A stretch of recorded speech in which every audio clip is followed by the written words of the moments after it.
नमस्कार, नमो बुद्धाय, जय भीम जी। जागो पंच आपके लिए लाया है आज बहुत ही रोचक विषय। जिस रोचक विषय के अंतर्गत हमारा पूरा समाज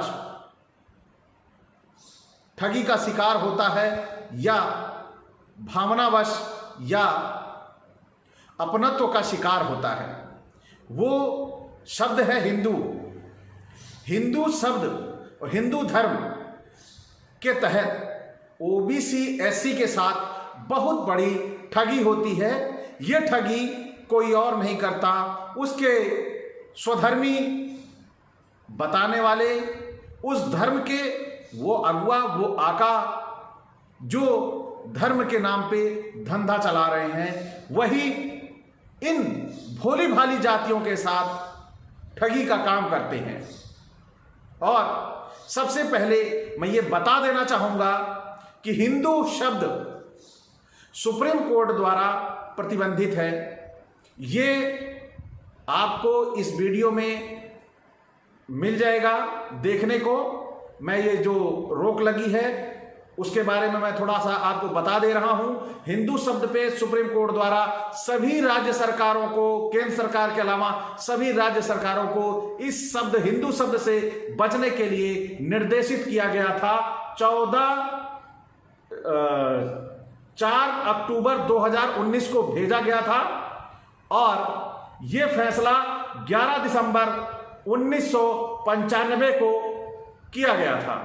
तो आप सभी इस फैसले को संज्ञान में लें और इस शब्द से बचें। और जो भी आपको इस शब्द के नाम से पुकारता है या इस शब्द के नाम से आपको कहता है कि आप इस नाम पे एकजुट हो जाओ, तो आप निश्चित तौर पर समझ जाइए आपके साथ बहुत बड़ी लूट या ठगी होने वाली है। भले ही वो लूट आपके मौलिक अधिकारों की हो, भले ही वो लूट आपके आरक्षण की हो, भले ही वो लूट आपके जातिगत सम्मान की हो। तो आपको इन सब से बचने के लिए सबसे पहले इस मामले को संज्ञान में लेना होगा। हिंदू शब्द सुप्रीम कोर्ट द्वारा पूरी तरह से इस पर रोक लगाने की चिट्ठी केंद्र या राज्य सरकारों को 2019 में ही प्राप्त हो चुकी है। तो यहां पर यह ध्यान देने योग्य बात है कि ये जो हिंदू धर्म के नाम पर कैसे ठगी करते हैं, इन्होंने उसके लिए बहुत ही बेहतरीन तरीके इजाद कर रखे हैं। वो तरीके क्या हैं? आपको भावनाओं में भड़काकर बताएंगे आप हिंदू हो, आपके अंदर एक होने की भावनाएं पैदा करेंगे, आपको ऐसे दैवीय प्रलोभन और दैवीय राष्ट्र की परिकल्पना आपके सामने रिप्रेजेंट करेंगे। और फिर आपके साथ करते क्या है? कभी आपने गौर किया है? क्या आपको मुस्लिमों ने कभी कहा कि आप हमारे धर्म में शामिल हो जाइए, या आपको इस तरह बाध्य किया कि नहीं तुम हिंदू हो, हम तुम्हें नीचा दिखाएंगे, तुम्हें नीची जाति का समझेंगे, तुम्हारे आरक्षण को लूट लोगे? क्या ऐसा कभी किसी अन्य धर्म वाले ने, मैं मुस्लिम को ही नहीं कहता, किसी अन्य धर्म वाले ने आपको कहा? नहीं कहा। आपको कहा किसने? उसी ने कहा जो आपको स्वधर्मी बता रहा है, हिंदू बता रहा है। और आपको जब वो हिंदू बता रहा है तो सबसे पहले आपकी छठी इंद्रिय काम करनी चाहिए कि उसने आपको हिंदू कहा है तो निश्चित तौर पर वो आपका शोषण करने वाला है। शोषण कैसे होगा? सबसे पहले हम आते हैं आपको आपकी भावनाओं को उद्वेलित करके, आपको अपना बताकर पहले वो मुस्लिमों को, अन्य धर्मों को डरा लेगा। यानी आप बहुसंख्यक हो, जब वो रिप्रेजेंट कर देगा कि वो बहुसंख्यक है, तो छोटे जो अल्पसंख्यक धर्म हैं उनको भयभीत करने का काम करेगा। और ये काम वो कर ले जाएगा, वो भयभीत कर लेता है। तब जब वो भयभीत उन्हें कर देता है या कर लेता है, तब आपके साथ क्या होता है? आपके ऊपर क्या कोई दूसरा धर्म, मुस्लिम, ईसाई, जैन, बुद्धिस्ट, आपके ऊपर कोई हमला करता है? नहीं। आपके अधिकारों की कोई वो हनन करते हैं? नहीं। तो ऐसी क्या है, क्या चीज है जिसकी वजह से आपको मुस्लिमों से डर दिखाया जाता है? जब आपका जातिगत शोषण एक मुसलमान नहीं करता, एक ईसाई नहीं करता, एक बौद्धिस्ट नहीं करता, आपका जातिगत अपमान कोई भी दूसरे धर्म वाला नहीं करता, आपके आरक्षण पे किसी दूसरे धर्म वाले को तकलीफ नहीं है, तो आपके खुद के धर्म वाले आपका शोषण कर रहे हैं, तो आपको यह समझने की जरूरत है कि क्या हमारे लिए यह धर्म हितकर है? यह धर्म हमारे लिए हितकर नहीं है, क्योंकि यह हमारा धर्म ही नहीं है। सुप्रीम कोर्ट ने हिंदू शब्द को ही गाली गलौज का शब्द बताया है। यह सभी सरकारों के पास उपलब्ध है। मैं इसमें उस कॉपी को डालूंगा जो आदेश का है, जो लेटर गया था, वो लेटर संख्या सहित उसमें है। स्क्रीन पे आप सभी को देखने को लगातार फ्लैश करूंगा मैं, वो आप लोग देख लीजिएगा और वीडियो रोक के उसे स्क्रीनशॉट भी ले सकते हैं। तो आप ये समझिए, हिंदू शब्द का इस्तेमाल, हिंदू धर्म का इस्तेमाल केवल ओबीसी एससी को ठगने के लिए किया जाता है। वो ठगी है सांस्कृतिक ठगी, राजनैतिक ठगी, आर्थिक ठगी, धार्मिक ठगी। तो इन ठगियों को वो करते कैसे हैं ये मैं बताता हूं आपको, और आप उसे गौर करिएगा, क्या सच में ऐसा होता है? तो वो ठगी कैसी है? ये पहला तो सबसे पहले जात के नाम पर आपका विरोध करते हैं। जात में सबसे पहले क्या विरोध करेंगे? आपको शादी ब्याह में घोड़े पे नहीं चढ़ने देंगे। अब आप सोचिए, ये आपके धर्म वाले हैं। आपको जब मुस्लिम से लड़ना था तो आपको हिंदू कहा था, और आज आपके साथ क्या कर रहे हैं? आपको घोड़ी पे नहीं चढ़ने दे रहे। आपने बड़ी बड़ी मूछें रख ली और आपकी जात ठीक नहीं है, तो आपने बड़ी मूछें रख ली, आपके मूछ पे विरोध है। इन्होंने हिंदू क्यों कहा? यानी यह धर्म उन लोगों का नहीं है, यानी ओबीसी एससी का नहीं है, क्योंकि हमारे अपने ही हमें जीने का, हमारी स्वतंत्रता का अधिकार छीन रहे हैं। और हमारी स्वतंत्रता का अधिकार हमारे ही धर्म वाला कैसे छीन सकता है? यह मुस्लिम कहता कि तुम मूंछ ना रखो, तुम घोड़ी ना चढ़ो, या ईसाई कहता तुम मूंछ ना रखो, घोड़ी ना चढ़ो, तब मैं समझ सकता था कि यह विधर्मियों की साजिश है।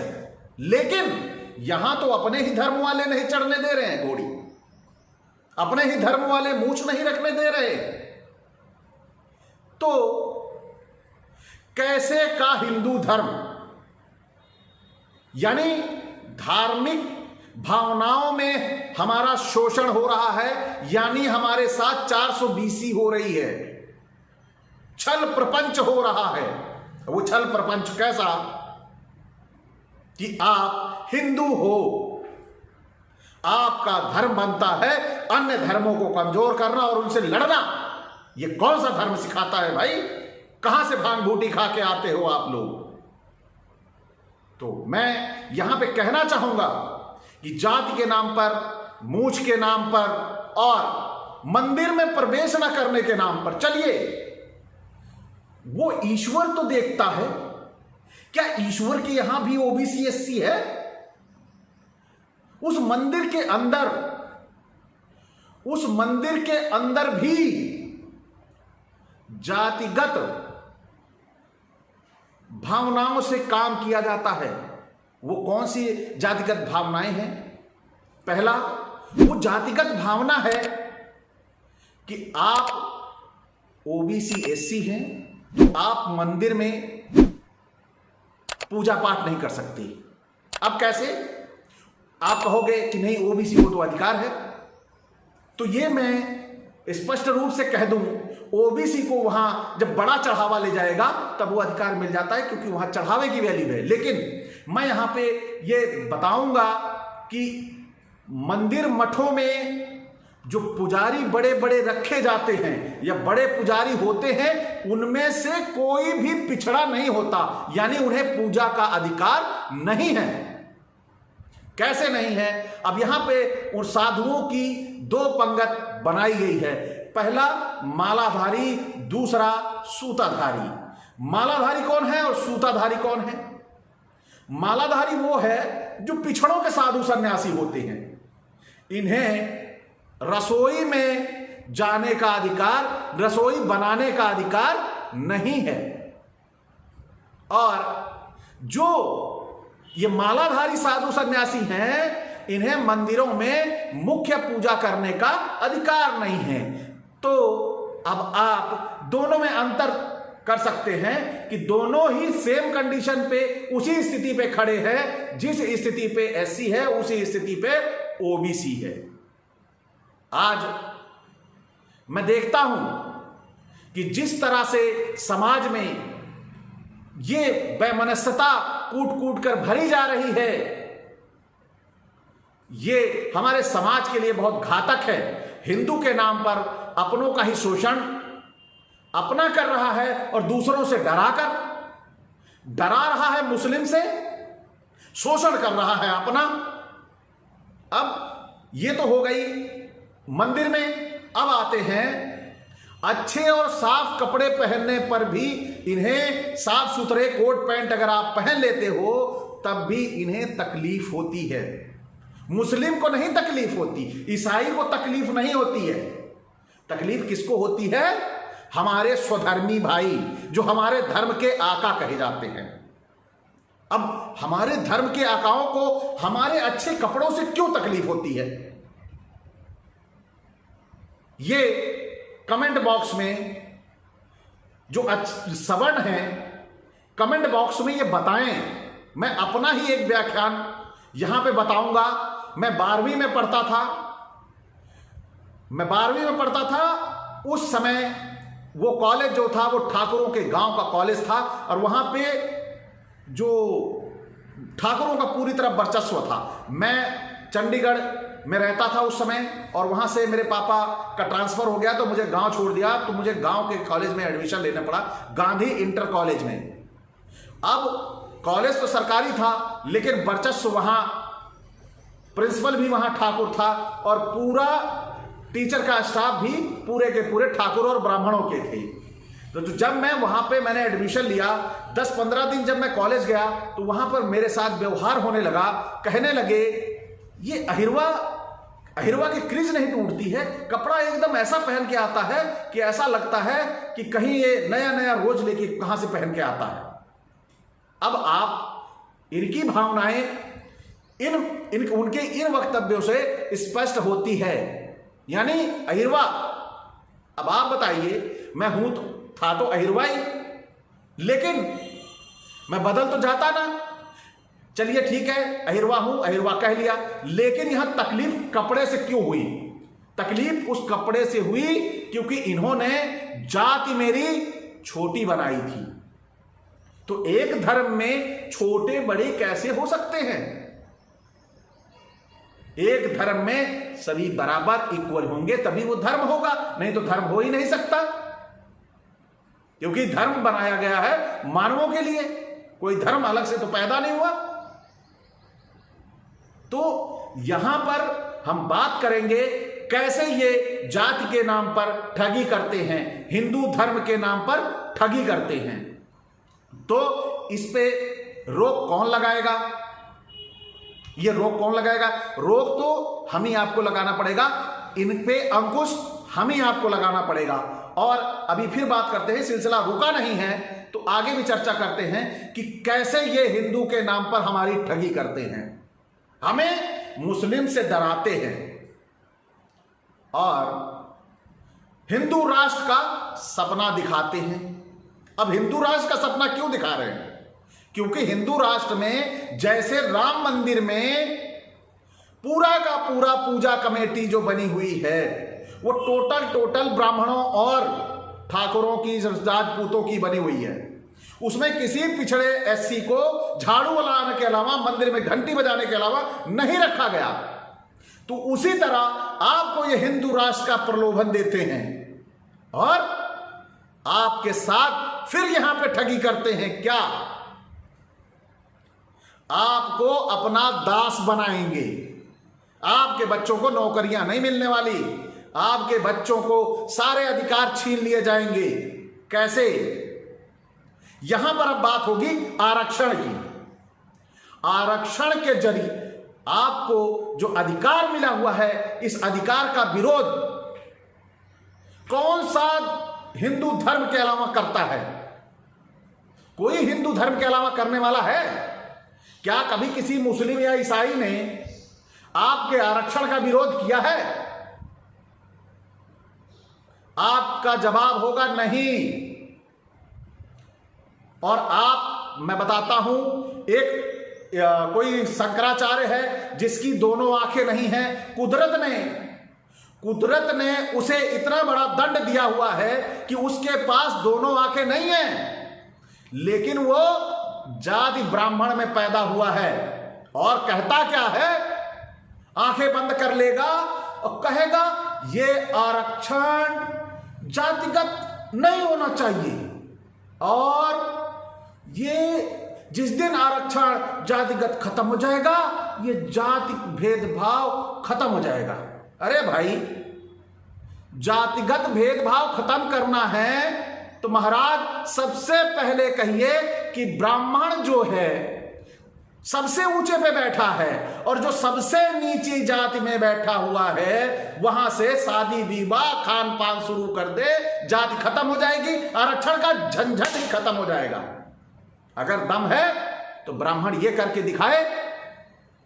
वो जो बैठे हुए हैं महंत शंकराचार्य जी, ये करके दिखाएं। लेकिन यहां पे आप बात नहीं करोगे, क्योंकि आप उस श्रेष्ठता में पैदा हो, उस श्रेष्ठता में पैदा हो जो श्रेष्ठता मनु और ब्रह्मा के बीच की है।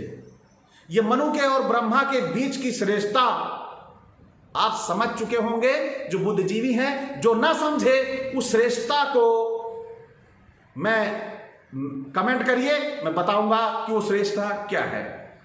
तो साथियों, अब आपने देखा कि कैसे हिंदू के नाम पर आपके साथ ठगी हो रही है। आपके अधिकार आरक्षण को लूट लिया गया है, लूटा नहीं जा रहा है, लूट लिया गया है। तो अब फिर भी आप हिंदू हो, आपको हिंदू कहेंगे, आपका अधिकार छीन लिया।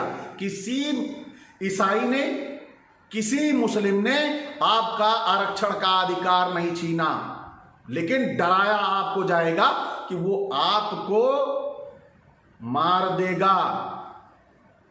तो यहां पर समझने वाली बात है कि हिंदू के नाम पर, हिंदू धर्म के नाम पर आपका किस कदर शोषण किया जाता है, समझने की जरूरत यह है। तो आगे अब हम चर्चा करेंगे कि यहां जो सबसे बड़ी बात है, यहां विरोध हुआ किसका? पहला तो जाति का, दूसरा आरक्षण का, तीसरा आपको वहां भी ये सुकून नहीं लेने देंगे। कहां? जहां पर ईश्वर से नाता जोड़ना है। अब ईश्वर से नाता जोड़ना है तो क्या ईश्वर भी भेदभाव करता है? ईश्वर यदि भेदभाव करता है तो निश्चित तौर पर वो ईश्वर नहीं, ईश्वर के रूप में बैठा कोई मानव है। उसने भेदभाव किया होता तो ये जो जातियां भारत में ही मिलती हैं, ये पूरे बराबर विश्व में मिलती। विश्व में तरह तरह के लोग रहते हैं, तरह तरह की धर्म बने हुए, तरह तरह की वो कैटेगरीज बनी हुई हैं। ये कैटेगरीज सारी की सारी अलग अलग हैं, तो निश्चित तौर पर ये मानवों का षड्यंत्र है, मानवों की विचारधारा है। इसमें किसी ईश्वरीय शक्ति का हाथ नहीं है। अगर ईश्वरीय शक्ति का हाथ है तो इसके लिए ईश्वरीय शक्ति का साक्ष्य भी देना पड़ेगा। अब ये कहो कि आंधी आ गई, प्रलय आ गया, ये ईश्वर ने किया, तो ये कोई नहीं मान सकता, मैं तो नहीं मान सकता, आप मानते रहो, क्योंकि आप स्वयंभू हो, स्वयं श्रेष्ठ हो।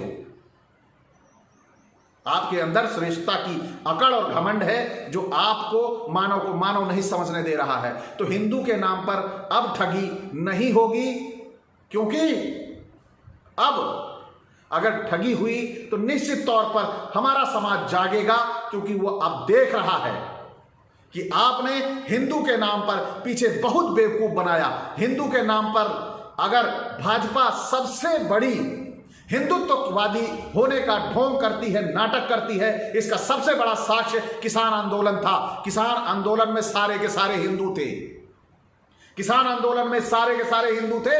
मुसलमानों की संख्या उसमें नगण्य थी, ईसाइयों की संख्या उसमें नगण्य थी, लेकिन उस ठंड में कहर ढाया हिंदुत्व ने। यह नहीं देखा गया कि वहां पे बैठने वाले हिंदू हैं और हिंदू की सरकार है। तो ऐसे धूर्त आप पे राज कर रहे हैं, जो कहते हैं हिंदूवादी हिंदू राष्ट्र बनाएंगे, वो हिंदू राष्ट्र नहीं बनाएंगे। आपको जातियों के हिसाब से बांट देंगे, आपके जातियों के हिसाब से आपका शोषण करेंगे, जातियों के नाम पे आपका व्यवसाय बना देंगे, जातियों के नाम पर आपका गला घोट देंगे, सांस नहीं ले पाओगे, क्योंकि आप उनके कस्टम, रीति रिवाज, परंपराओं में बंधे होगे। भगवान के नाम पर आपको डराया जाएगा, रास्ते में चलोगे तो बिल्ली काटने में डराया जाएगा, आप कहां से सांस ले पाओगे भाई। तो आप के साथ जो हिंदू धर्म या हिंदू के नाम पर यह ठगी हो रही है, इसके लिए आप आंखें खोलिए। तो ये मेरा आग्रह और निवेदन है कि इन चीजों को समझिए कि जो भी शोषण आपके अधिकारों का, मौलिक अधिकारों का, और यहां तक कि मैं बात करूंगा इनके ग्रंथों तक में भी आपके शोषण की ही चर्चाएं हैं, शोषण की ही प्रक्रिया है, यह भी पूरा लिखा हुआ है। जो अभी आपने देखा धमाल मचा हुआ था, शूद्र गमार ढोल पसुनारी सकल ताड़ना के अधिकारी, तो इनके ग्रंथ भी कहते हैं कि इनका शोषण करो, यानी शोषण वही कर सकता है जो हमारे धर्म का नहीं है। हमारे धर्म का होता तो निश्चित तौर पर सब ये कहते कि ये मेरे धर्म का है, गरीब है, इसको ऊपर उठाओ। आज तक किसी ब्राह्मण ने कोई स्कूल खोला, ताड़ना का मतलब शिक्षा है, तो कोई आपने स्कूल देखा, पिछड़ा एससी इंटर कॉलेज, पिछड़ा विश्वविद्यालय कहीं देखा? नहीं देखा होगा, और देखेंगे भी नहीं, क्योंकि ये आपका धार्मिक, आर्थिक, राजनैतिक, सांस्कृतिक, सामाजिक शोषण करने के लिए भारत में है। तो हिंदू धर्म के नाम पर, हिंदू के नाम पर आप गुमराह ना हो, क्योंकि आपके सुप्रीम कोर्ट ने इसे एक गाली गलौज का शब्द बताया है। और ये जितनी भी भाषा मेरी है, ये एक मानवता के आधार पर और निष्पक्ष आवाज है, जो चाहती है कि देश में मानवता की स्थापना हो। आप सभी न जात के नाम पर पहचाने न जाएं, सभी एक दूसरे के साथ हंसी खुशी मानव समझ के व्यवहार करें। इसके अलावा कोई मेरी मंशा नहीं है। मैं केवल अमन, चैन और मानवता का पोषक हूं, और उसके लिए लगातार काम करता रहूंगा। इसी के साथ आप सभी से विदा लूंगा। नमो बुद्धाय।